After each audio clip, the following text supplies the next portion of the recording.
Ladies and gentlemen, welcome to the Q2FY25 results conference call of Tinna Rubber and Infrastructure Limited, hosted by Emkay Global Financial Services. As a reminder, all participant lines will be in the listen-only mode, and there will be an opportunity for you to ask questions at the end of today's presentation. Should you need assistance during the conference call, please signal an operator by pressing star then 0 on your touchtone phone. Please note that this conference is being recorded. I would now like to hand the conference over to Mr. Amit Lahoti from Emkay Global Financial Services. Thank you, and over to you, sir. Thanks, Sagar. Good afternoon, everyone. I would like to welcome the management of Tinna Rubber and thank them for this opportunity. We have with us today Gaurav Sekhri, Joint Managing Director, Subodh Kumar Sharma, Director and COO, Ravi Chabda, Chief Financial Officer, and Anurup Arora, Senior Vice President. I shall now hand over the call to management for the opening remarks. Good afternoon, everyone. This is Gaurav Sekhri. Amit, can you confirm if I am audible? Yes, sir, you are audible. Okay, thank you. Good afternoon, everyone. Thank you for joining us today for the Q2 and H1 FY25 earnings concall of Tinna Rubber and Infrastructure Limited. Our financial results and earnings presentation is available on our website and on stock exchanges. I believe you have had a chance to review the same. I will briefly take you through the strategic updates and operational performance highlights, post which my colleague Subodh, our CEO, will take over and give details about the financial performance for the quarter and the half year. I am pleased to share that Tinna Rubber has delivered strong financial and operational performance in Q2 and H1 FY25, even in the face of challenges posed by the heavy monsoon.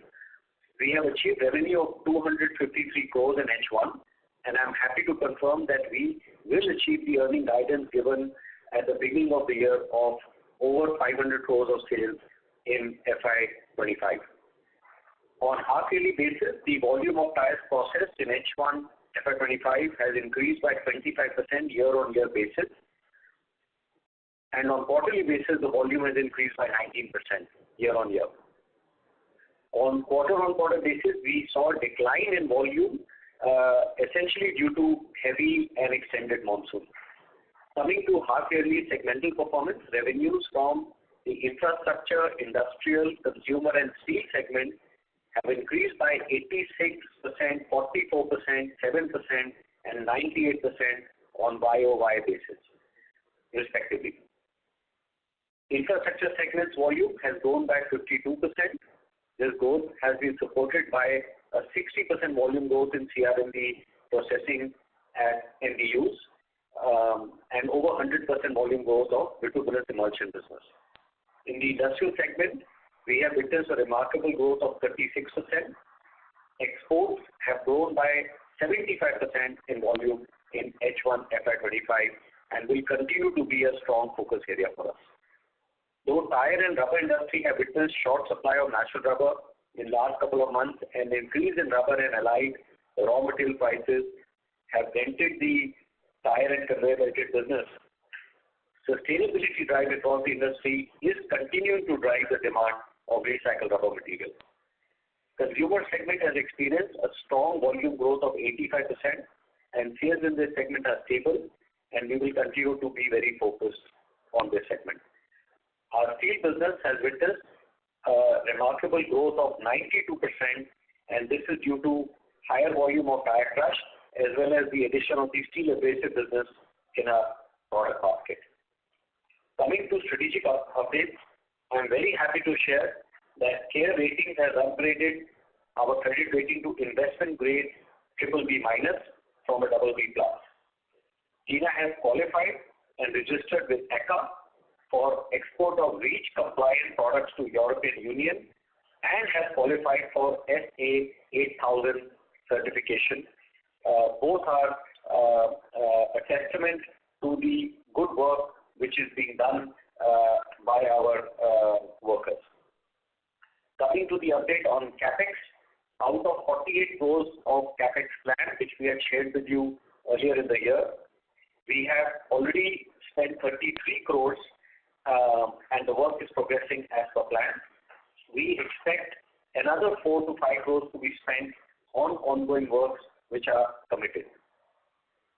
Providing a brief overview on the project updates, in H1 FY25, our Varle plant has contributed about 16 crores in revenue, and it is expected to contribute about 75 to 100 crores in this financial year.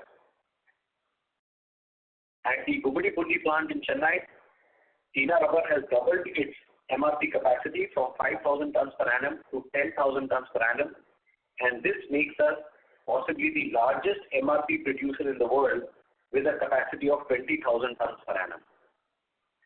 The solar plants have been commissioned successfully at both our plants in the west region at Wada and Varle, and this will lead to savings in power cost from Q3 onwards. And as you all know, power is a major cost for us in our overall operating costs.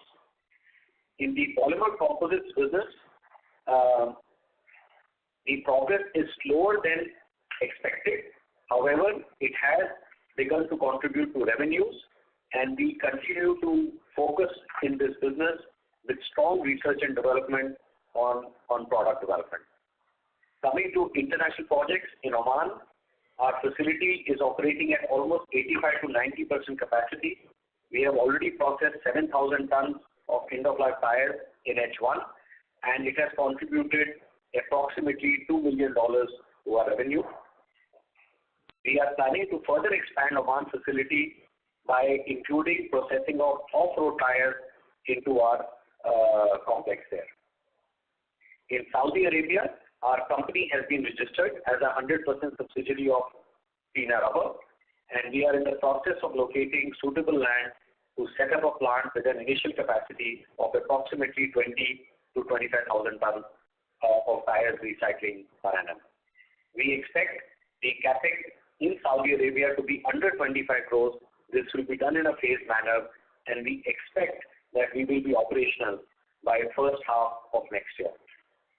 In South Africa, I am happy to share we've signed a joint venture to set up a tire recycling plant. We intend to initially undertake only semi-processing of end-of-life tires, since it's a complex geography and we do not wish to build a full plant immediately. We expect the operations in South Africa to commence by Q1 of FY26. With that said, I would like to hand it over to Subodh for his insights and comments on the financial performance. Over to you, Subodh. Hello everyone, this is Subodh. Hope I'm audible to all of you. Amit, can you confirm please? Sir, you're audible. Yeah, thank you. So, thank you Gauravji, and good afternoon everyone. I will take you through the Q2 and H1 FY25 financial performance of the company, post which we will open the floor for questions and answers. So coming to the consolidated financial performance for the half year, H1 FY25 revenue increased by 58% to rupees 254 crores due to increase in tire crushing volumes, operational efficiency, and EPR credits benefits. On EPR front, MOEF, Ministry of Environment and Forest, has finalized the environmental compensation at the rate of INR 8,500 per unit and has set a floor price of INR 520 per unit. In Q2 FY25, we have net positive impact of rupees 8.5 crores in PBT level. Cost of raw material increased due to increase in raw material prices, impact of Red Sea disruption reflected in increased logistic cost and increase in outward logistic cost. Despite these challenges, EBITDA up 77% and EBITDA margin increased by 186 bps to 17.29% compared to 15.43 in H1 FY24. PAT increased by 94% to rupees 29 crores and PAT margin increased by 208 bps to 11.24%. Coming to consolidated financial performance for the quarter, For a fair comparison, we will be comparing the numbers on year-over-year basis. So Q2 FY25 revenue increased to rupees 118 crores, up by 48%. EBITDA increased by 47% to rupees 19 crores, and EBITDA margin stood strong at 16.3%. PAT increased to rupees 12 crores, up 8%, and PAT margin increased by 66 bps to 10.31%. In conclusion, Tinna Rubber is making significant progress towards its Vision 2027, which include expanding recycling plants from the current 6 to 10 locations, achieving a revenue CAGR of 25% plus, EBITDA margin of 18%, profitability growth of 33%, and an ROC of 30%. The company's strategic plan to increase tire crushing capacity to over 250,000 MT by FY27 and Saudi Arabia and South Africa are the initiative towards this direction. Along with robust capex initiative, a global procurement network, a fully integrated business model, a diversified and tailored product portfolio, focus on international markets and global expansion, and an experienced management team with strong stakeholder support position Tinna Rubber well for future growth. I would now like to open the floor for question and answers. Thank you so much, sir. Thank you very much. We will now begin the question and answer session. Anyone who wishes to ask a question may press star and 1 on their touchtone phone. If you wish to remove yourself from the question queue, you may press star and 2. Participants are requested to use handsets while asking a question. Ladies and gentlemen, we will wait for a moment while the question queue assembles.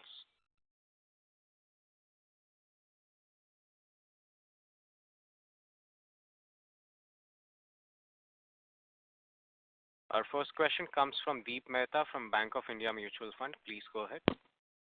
Hi, sir. Thank you for the opportunity. Couple of questions.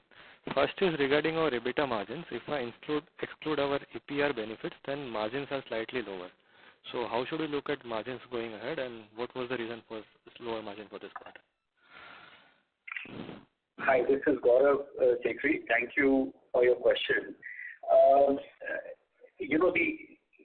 The short, we expect, a revival of our margins even without EPR over next, 1 to 2 quarters, and that's for multiple reasons. One is that, there have been some one-time costs which we have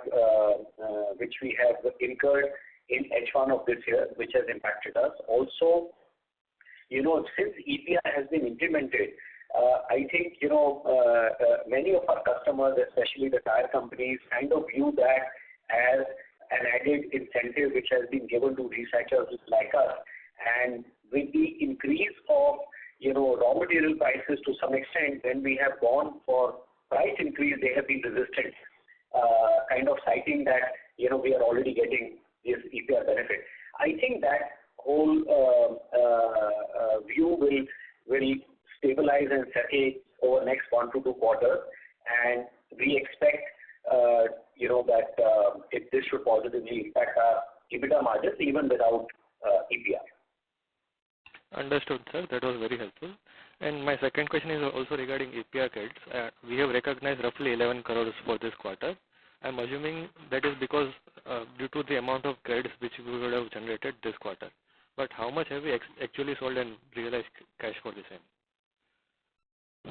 In this quarter, we have not sold any. This is all on accrual basis, and our CFO, Mr. Chhabra, would like to add. Good afternoon, myself, Ravi Chhabra. So we have booked accrual basis since it is a right and the customers are also hesitant to compensate us for the increase. Most of government scheme is compensating us. So we have booked this 11 crore during the quarter on accrual basis. Understood, sir. Any plans to monetize those, and what can be the timeline for this? Absolutely. I mean, we are in continuous dialogue. They are all our customers anyway. The last we monetized some EPR credit was about 3 months ago, 4 months ago. In the Q1 only. In Q1, we had monetized to some extent. So these are ongoing conversations, sir. As and when we are able to, strike a deal, we will, and we are on the favored list of all the EPR buyers. I also, I'm Subodh here. I also want to add here, sir. In the Q1, we made some transactions, on the EPR credit sale, but by the end of Q1 and within Q2, we were expecting some floor price to be set by the MOEF.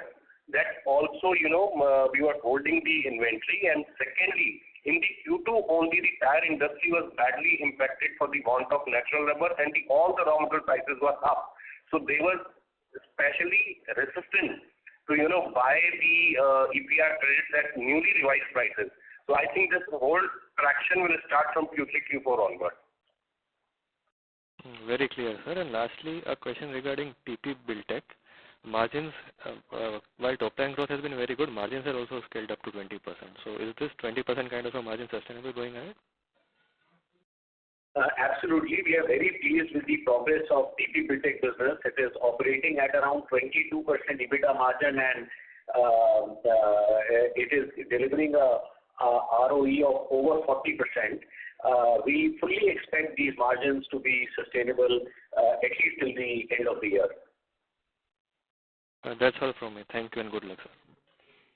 Thank you, sir. Thank you.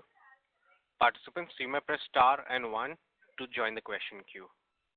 The next question comes from Nirmam Mehta from Unique PMS. Please go ahead. Hi, sir. Thank you for the opportunity.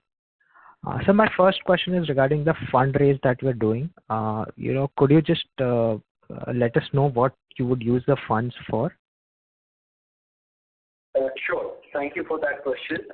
We are seeing very interesting growth opportunities, and essentially to be ready to be able to pull the trigger on such opportunities as and when they fructify, we have decided that we should do a fundraise. So this is the primary purpose. It could be mostly for organic growth, possibly even some inorganic opportunities. So would we, repay our debt from these funds, or this would be for some other purposes? See, it all depends on timing. If some of the opportunities fructify very, very fast, it's possible that these funds will be deployed straight away on new opportunities. If that is taking time, then certainly we will not, keep funds idle, and we will use it to reduce our debt. Sure, sir. And are we looking to add any more plants in India? So we are setting up capacities in South Africa, in Saudi, but in India now that our Varle plant is commercialized, so are we looking to add more capacity locally also? See, our Varle plant, just to give you a perspective, is set in about 13 acres of land, whereas our Kundi plant or the older plant near Mumbai is in 5 acres of land each. So Varle itself has a very large footprint for us to grow. That's point number one, and it also leads to economies by doing more in one premises. While we see an opportunity of at least one more major tire recycling plant in India, I expect us to maybe only undertake that, in FY27 possibly. Until that time, our focus will be to fully build up and utilize Varle as well as see our international expansion through. Got it, sir. So, and regarding the Varle plant, so I understand we process passenger car tires there. So that would, what is the application for the rubber derived from that, those passenger car tires? Sure, that's a very good question. See, again, the rubber recovered from the passenger car tires is different in characteristics to the rubber that is recovered from truck bus radial tires. So it has, different applications. It will go into the same sectors to a large extent, like consumer as well as infra. Its role in the industrial sector applications is a little bit less compared to the TPR. So that's the big difference between the application of the recycled rubber recovered from PCR versus TPR. Okay, got it. So, and in the consumer segment for this quarter, so so we've seen some degrowth in this segment for the second quarter. So, could you explain the reasons for that? See, I'm Subodh here. Just wanted to, reply to your question. If you see on the H1 YOY basis, there is a growth. There might be Q1Q basis, if you are, looking at the numbers, there might be, because of the heavy monsoon and all, most of the consumer segment what we service is the sports turfing field. So there is a possibility on Q1Q basis, but if you see the overall YOY basis numbers, we have grown. Oh, okay, sir. Got that. And so just one more question regarding the rubber prices. So when the natural rubber prices increase, is it beneficial for us because the tire companies would then, increase the usage of these recycled rubber? See, there's definitely the benefit to the user. If we can increase the higher dosage of recycled rubber material, but it doesn't happen overnight, especially for the industrial segment where the natural rubber prices impact more. So, moreover, the prices now there is a sustainability drive, which is the major reason of these tire companies are adopting the recycled and sustainable raw material. But they get motivated if the natural rubber or other raw material prices goes up. They explore the benefits of using high dosage of recycled rubber material to bring their cost down. Okay, sir, got it. And sir, since and just one last question regarding MRP, since we may have the largest capacity in the world, what would be the contribution of MRP to our sales right now? And how do you see it going forward, sir? Yeah. See, MRP majorly is consumed in the industrial segment, tire companies and all, and this is growing. So if you see, we have expanded at Gumri by another 5,000 tons in the capacity. The total capacity at Gumri plant is now coming around 10,000 tons. So prior to its inclusion, we were somewhere around 12 to 13,000 tons per annum. And this financial year, we shall be somewhere around 75-80% of capacity utilization.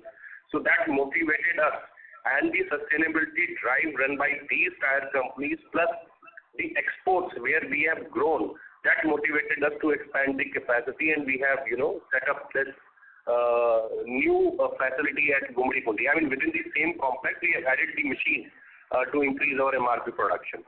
Also, just to give you a specific answer to your question, approximately 10 to 15% of our total sale in H1 is of MRP. Okay, sir, got it. That's it from my side. Thank you. Thank you. Participants, you may press star and 1 to ask a question. The next question comes from Ryan Dalal from Ficom Advisory. Please go ahead. Hello, sir. Am I audible? Yes, Ryan. Please go ahead. So I have three questions specifically towards recycled rubber, which goes towards tire OEMs. The first question is, so we have two products, which is MRP and reclaimed rubber, which is going to be sold to tire OEMs, right? So just what kind of traction are you seeing from domestic and global players in terms of which product is seeming more lucrative? Are they looking at a formulation of both these products together, or is one seeming more feasible than the other as of date? Hi, Ryan. So essentially, reclaim and MRP both are used, by tire companies. The formulations of tire companies, they tend to keep it very, secretive. They don't really share. But I can tell you that almost all major tire companies in India use both. To some extent, they may be as a combination. It is possible they may be using one particular material in a particular part of tire and the other maybe in another part. But, as I told you, they don't really fully disclose to us. But what I can tell you is, from our data, all tire companies buy both from us. Okay, got it. And sir, to the best of, our estimates, like what would you say is the size of the recycled content going back into tires in India and globally in terms of penetration percentage and in terms of value? So hi, this is Subodh here. So as per the information and the data available, what the tire companies also claim, as of now around 2% to 2.5% of the total tire production is the recycled rubber material. But each and every tire company is now have carbon neutralization mission. So wherein by 2030 they want to achieve a level of 10% of the recycled rubber material addition to their system. So that's give us the total addressable market as of now for the recycled rubber material. And so this 2% is in India, or is this a global overall? In general, like in India as of now it is 2%, but out of India, production of passenger car tires are more. Where the recycled rubber material is very, very limited. Correct. Got it. And so in terms of reclaimed rubber, just in terms of global markets and in India, MRP and reclaimed rubber both, the cost of processing and in terms of us having that advantage of power costs being low, etc. How would we be priced globally vis-a-vis Europe, North America, and other players? Reclaimed rubber is something like when you compare with China, it's very, very competitive, and reclaimed rubber in general, I mean, I didn't understand actually the question. Can you please repeat your question, right? So how cost competitive would we be for recycled content going back into tires on a global scale for MRP and reclaimed rubber? So on the Gaurav here, on MRP, I can share with you that we are able to bring in tires from more or less anywhere in the world, convert it into MRP, and then ship it back to anywhere in the world. So so the conclusion is India is very, very competitive in manufacturing of MRP, and even in reclaim, I think between India and China probably makes over 90% of the reclaim made in the world. So there isn't much reclaim, for example, being made in Europe or in some of the other places. So India is very competitive in reclaim as well. Got it. And so if I may squeeze in the last question, on the reclaimed rubber front, do we, there are globally a lot of new technologies that are coming in devulcanization, which is not using any chemical or adhesive. So are we also planning to maybe upgrade our technologies, which will also give us probably a higher penetration with global players? We are on top of R&D. We have committed ourselves to being a research-led organization.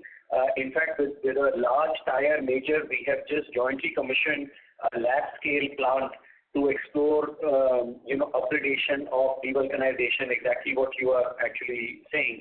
So we are very much focused in this area. Okay, great. Thank you so much. Thank you. Thank you. Thank you. Participants, you may press star and 1 to ask a question. The next question comes from Priyanka Laroia from Value Profiling. Please go ahead.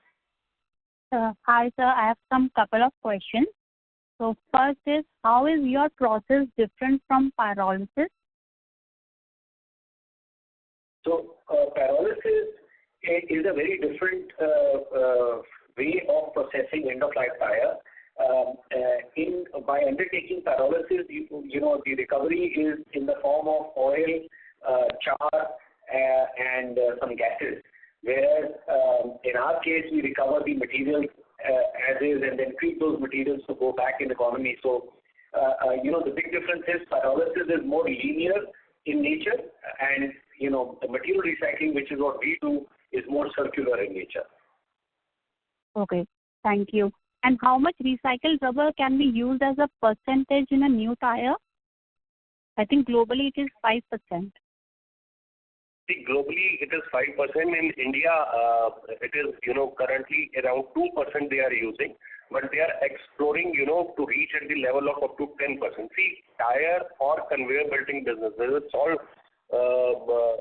where the high performance products are there, they are going very slow in the inclusion of recycled rubber material.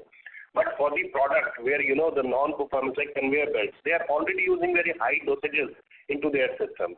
But it is growing, and they all are motivated not only because of cost, but because of their sustainability reasons. Okay, thanks. And one more question. What is the approximate quantity of tire imported from overseas annually, specifically, like for example, for 100 metric ton tire recycling requirement, what proportion is attributed to imported tires versus domestically sourced tires? So if you're asking about, overall on India basis, I think India generates about 2.5 million tons of end-of-life tires, and India as a country is probably importing about 500,000 tons of tires. We, as a business, are probably 50-60%. We are using imported end-of-life tires. Is sort of where we are at. Okay. So, are there any plans to increase domestic tire sourcing or recycling capacity in the future?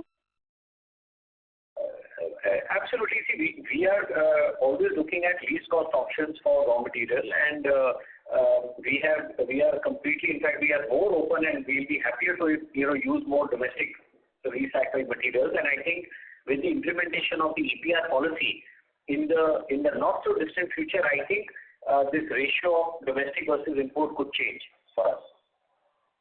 So, is there any difference between imported and domestically sourced tires in the average cost? There is, ma'am.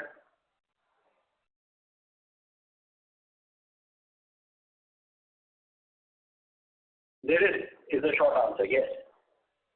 Pardon, actually, I lost you in between. Can you please repeat? You had asked if there is a difference in cost between domestic tire and imported end-of-life tire.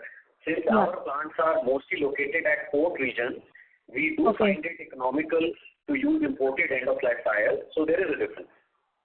Okay. Thank you, sir. Thank you so much. Thank you. Once again, to ask a question, please press star and 1 on your touchtone phone. The next question comes from Akash Javeri from Time and Tide Advisors. Please go ahead. Yeah, hi. Am I audible? Yes, Akash. Go ahead, please. Yeah. Thank you for the opportunity. My question is that you mentioned that the company is seriously evaluating other avenues of our revenue generation. Could you throw some more light on this sentence? Are these avenues within the current product mix of the company, or are you looking at something outside of what we are currently doing? All opportunities that we are seeing for growth are within the space of recycling of end-of-life tires. Okay. And the next question is that in the consumer segment, it's mentioned that you've experienced a strong volume growth of about 85% H1 over H1. But in value terms, I see only 7% growth. Could you just throw some light on that? Hi, Akash. Subodh here. Hi. Hello. Can you hear me? Yeah. Yes.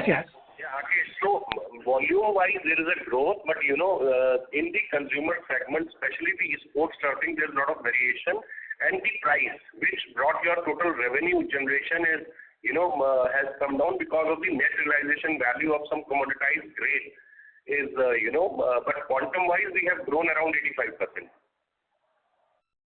Okay, fine. Thank you so much. Thank you. Participants, if you wish to register for a question, please press star and 1 on your touchtone phone. The next question comes from Divi Agarwal, an individual investor. Please go ahead. Thanks for the opportunity. So, sir, my question was on CRMB. So, just wanted to know what kind of mesh do we get into CRMB? So, what mesh quality do we need to get into CRMB? And secondly, in relation to that, as we have a market share of around 60%, so what is the differentiating factor of you as a company that sets you apart from other companies entering into the CRMB market?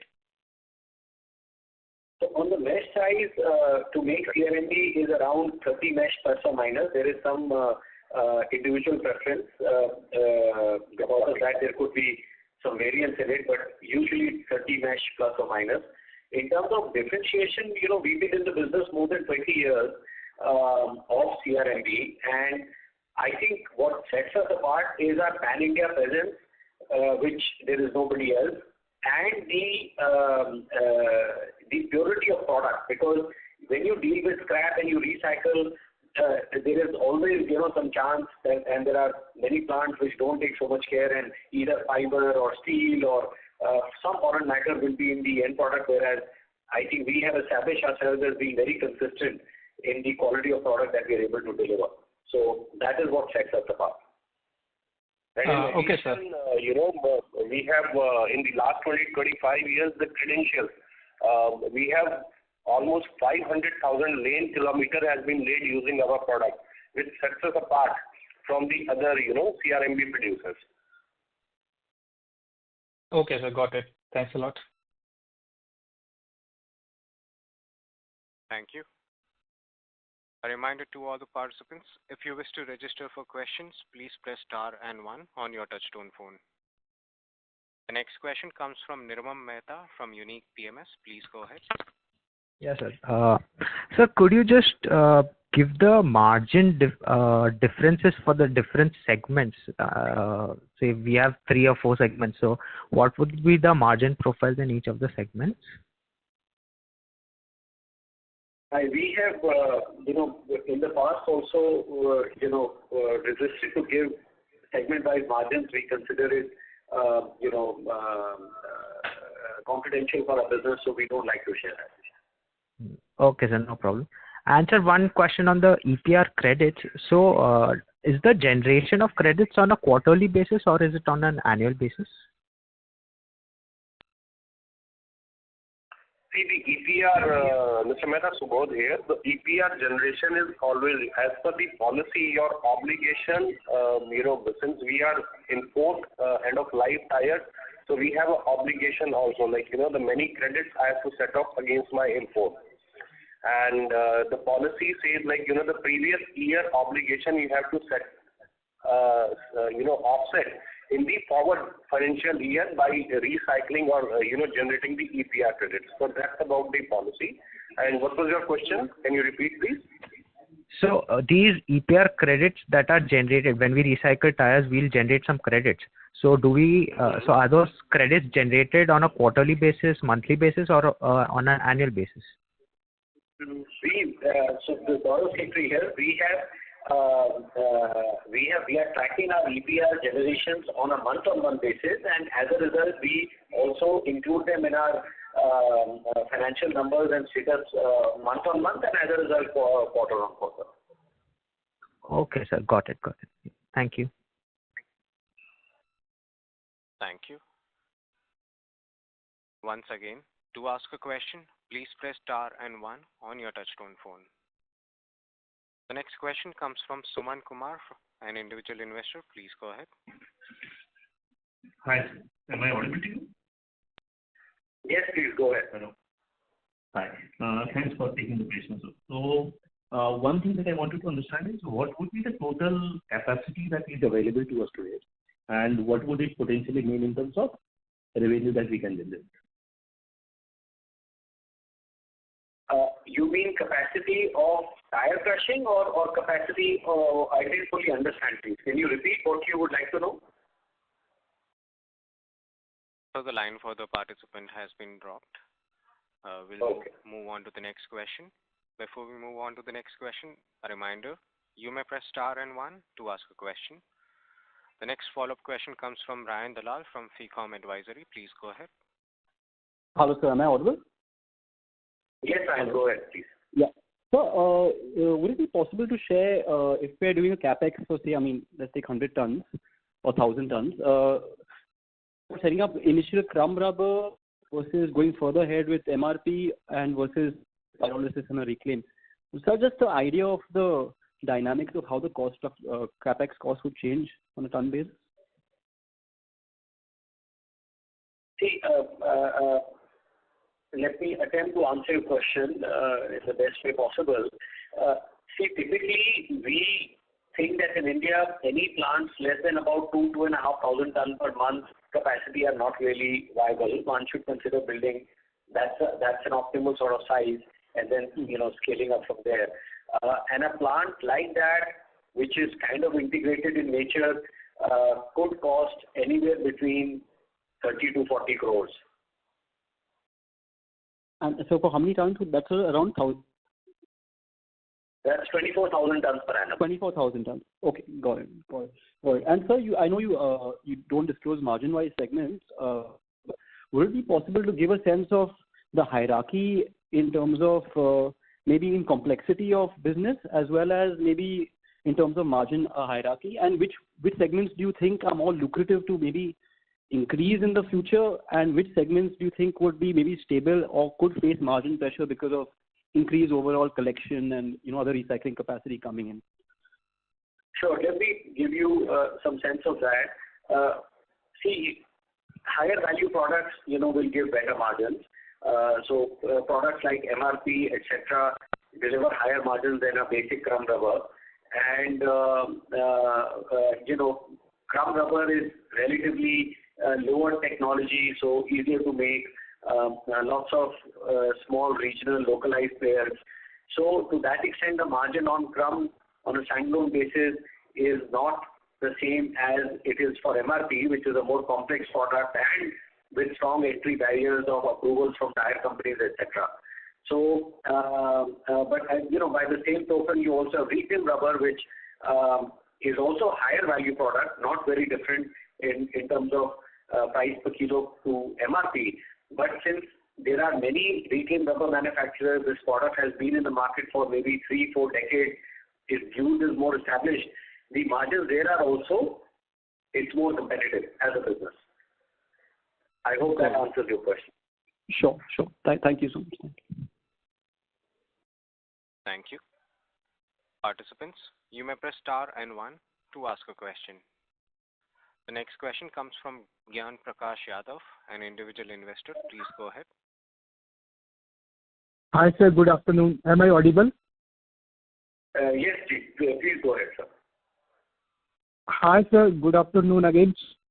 Most of my questions are already being asked. Just wanted to know, we have a increase in our trade receivable, which I can see 38.4 CR, which is more than last year's and last to last receivable. So any light on that, sir?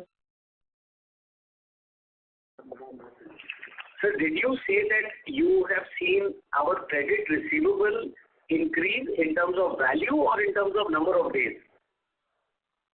No, sir. The trade receivable total amount in balance sheet is 38.4 CR on 6 months basis, which is more than last financial year's amount. I'm Ravi Chhabra. This September, our debtors stand at 38 crore. As the sales has increased, so the debtor has increased. However, our number of days are less than 45 receivable. Since our sales earlier less, 364 crore turnover, as on 31st March, our debt.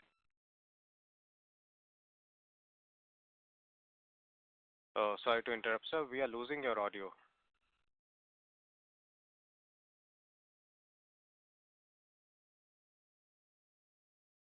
Sir, we are not able to hear you.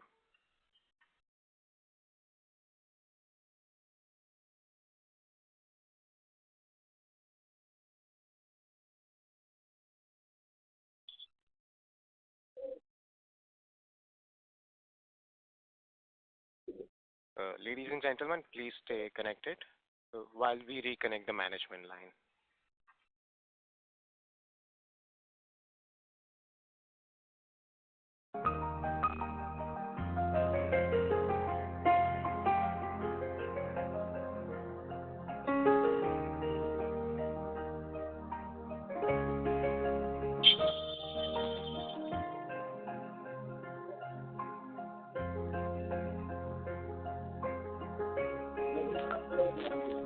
Ladies and gentlemen, we have the line for the management reconnected. Yes, sir, please go ahead.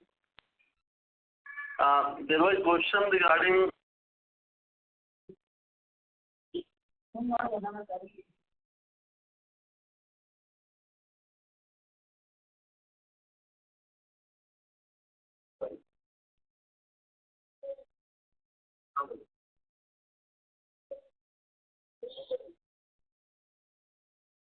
we are not able to hear you once again.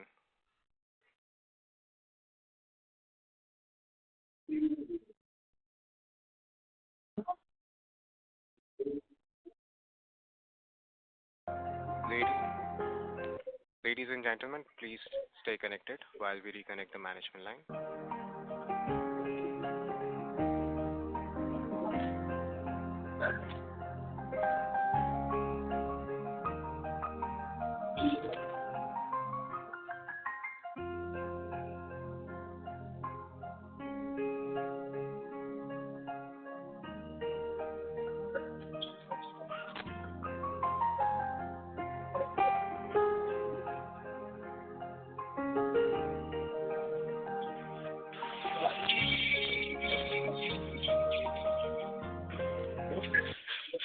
Ladies and gentlemen, we have the line for the management reconnected. Yes, sir, please go ahead. Yes. Are we audible now? Yes, you're audible, sir. Okay. Do we still have that same gentleman on call who had asked the last question? Yes, Mr. Yadav is still with us. Okay. So Yes, sir, please go ahead. Yes, sir. So we do have a receivable of 38 crores as of end September 24, and if you compare it to March 24, that number was 31 crores, so it has gone up. But if you see that our sales we are on a run rate of almost double sales. So to that extent, some increase in receivable is we think justified. Yes, sir, that's clear. Thank you, sir. Okay, thanks. Thank you. A reminder to all the participants, you may press star and 1 to ask a question. The next question comes from Sumant Kumar, an individual investor. Please go ahead. Hi, sir. Am I audible to you now? Yes, please go ahead. Sir, from the presentation, what is visible is our total capacity as on today or by the end of this year would be around 150,000 tons, right? Just wanted to know what does it mean in terms of potential revenue for the organization? That's one. Second,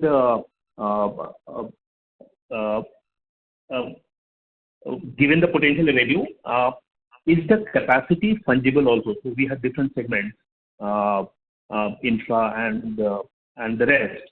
So can the capacity be used fungibly from between different segments whenever you want?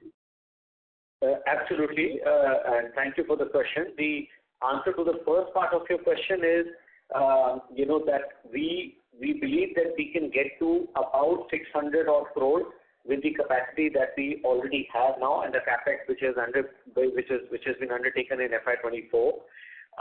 And there is fungibility for sure. Everything begins with tire, and then depending on demand, one can process that tire into either crumb rubber or MRP or reclaim, and crumb rubber can further go into CRMB for roads, or we can make products like FlexiPlay, etc., which are catering to the consumer segment. So there is tremendous amount of fungibility. Got it. The second question is, you said that we are raising 150 crores, which is basically to fuel the growth in the business.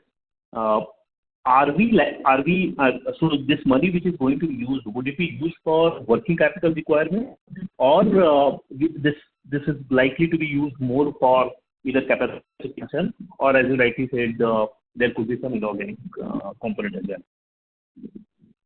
So we expect the fundraise amount to be largely used for capex and acquisitions, essentially, not really for working capital. That's not our purpose. Okay, that is helpful, sir. Thank you so much. That's all. One last thing I could ask you. You said that people are using recycled tires to meet their sustainability objectives, right? Is it something which is voluntary that happens, or there is also some kind of government incentive or guideline that all these use cases or the companies which are operating in there that they have? No, there is no government, regulation which mandates use of more recycling material. It is voluntary in nature, but there is also strong economic benefit for companies to use more recycled rubber because it is, 1/3 or 1/4 the price of virgin polymer. So there is a strong economical reason as well. Okay. Thanks so much, sir. That's about it from my side. And all the best. Thank you. Thank you. Thank you. Ladies and gentlemen, that was the last question of the day. I now hand the conference over to the management for closing comments. Thank you so much. We would like to express our heartfelt appreciation for joining us on this conference call, and we are confident that we have adequately addressed all your queries. If you have any further questions or need additional information, please feel free to reach out to our investor relations team at Go India Advisors. Once again, we sincerely thank you and have a wonderful day. Thank you. On behalf of Emkay Global Financial Services, that concludes this conference. Thank you for joining us. You may now disconnect your line.